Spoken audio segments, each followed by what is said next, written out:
Assalamualaikum warahmatullahi wabarakatuh. Perkenalkan, nama saya Muhammad Abar Lazar. Saya berasal dari 5A MGT Pemasaran 1. Di sini saya akan melakukan video tugas dari Ibu Wan Laura Hardilawati.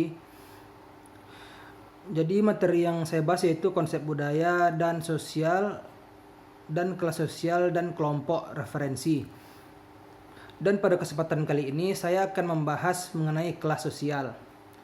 Kelas sosial atau golongan sosial mempunyai arti yang relatif lebih banyak dipakai untuk menunjukkan lapisan sosial yang dapat didasarkan atas kriteria ekonomi. Jadi, definisi kelas sosial atau golongan sosial ialah sekelompok manusia yang menempati lapisan sosial berdasarkan kriteria ekonomi. Kelas sosial timbul karena adanya perbedaan dalam penghormatan dan status sosialnya. Misalnya, seorang anggota masyarakat dipandang terhormat karena memiliki status sosial yang tinggi, dan seorang anggota masyarakat yang dipandang rendah karena memiliki status sosial yang rendah. Posisi seseorang dalam tiap kelompok dapat ditentukan dari segi peran dan status. Setiap peran membawa status yang mencerminkan penghargaan umum oleh masyarakat. Status yang dimiliki seseorang dalam suatu kelompok sosial dari ruang lingkup yang kecil sampai yang lebih besar mempengaruhi suatu perilaku konsumen dalam menentukan suatu keputusan pembelian. Salah satu contohnya adalah seorang selebriti ternama akan mengenakan pakaian yang mahal dan glamor. Hal tersebut dikarenakan oleh faktor pribadi dan faktor psikologis. Apakah yang menyebabkan seseorang tergolong ke dalam suatu kelas sosial tertentu? Jawaban terhadap pertanyaan tersebut sangat beragam, karena strata sosial dalam masyarakat dapat terjadi dengan sendirinya, sesuai dengan pertumbuhan dan perkembangan masyarakat itu sendiri, atau terjadi dengan sengaja disusun untuk mengejar tujuan-tujuan atau kepentingan-kepentingan bersama. Dan apa saja indikator lain yang mempengaruhi terbentuknya kelas sosial, yaitu kekayaan, pekerjaan, dan pendidikan. Bagaimana pengukuran kelas sosial? Kelas sosial seseorang terukur dari bagaimana orang lain menilai dan menghormati kelas sosial yang dimilikinya. Pengakuan kelas sosial juga dapat dilakukan melalui beberapa kriteria ukuran sebagai berikut. Yang pertama, ukuran subjektif, di mana seseorang diminta untuk menentukan kondisi posisi kelas sosialnya. Yang kedua, ukuran reputasi.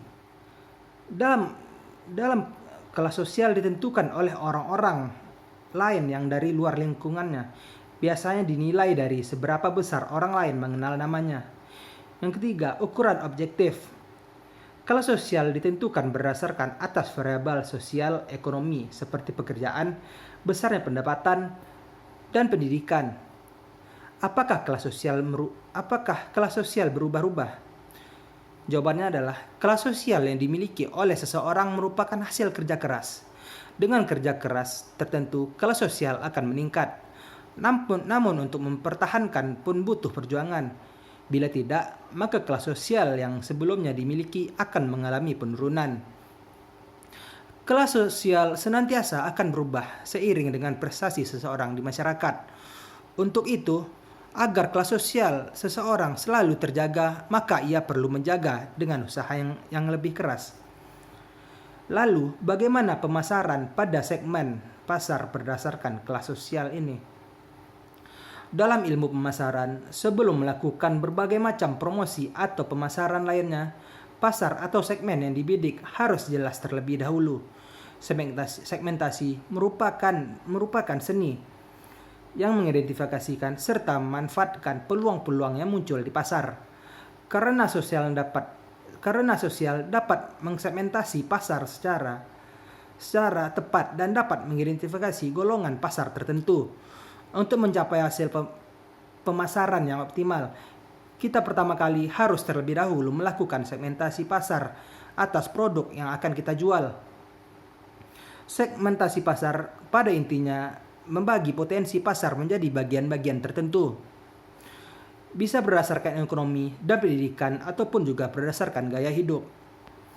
Pembagian segmen yang paling banyak dilakukan adalah berdasarkan kelas sosial ekonomi.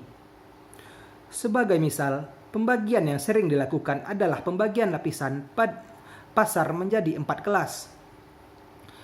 Misal, kelas C, kelas ekonomi atau rendah, kelas B menengah, dan kelas AB menengah atas, dan kelas A golongan atas. Sebagai contoh, produk kartu ponsel Asia yang murah meriah cenderung ditujukan untuk golongan B dan golongan C. Sementara produk mobil mewah seperti BMW, Ferrari, Mercedes-Benz dan yang lain, dan contoh lain adalah seperti tas Gucci, itu ditujukan untuk kelas sosial yang tinggi atau kelas A. Mungkin sekian saja yang dapat saya jelaskan dan dapat saya sampaikan. Lebih dan kurang saya mohon maaf. Wabillahi taufiq wal hidayah. Wassalamualaikum warahmatullahi wabarakatuh.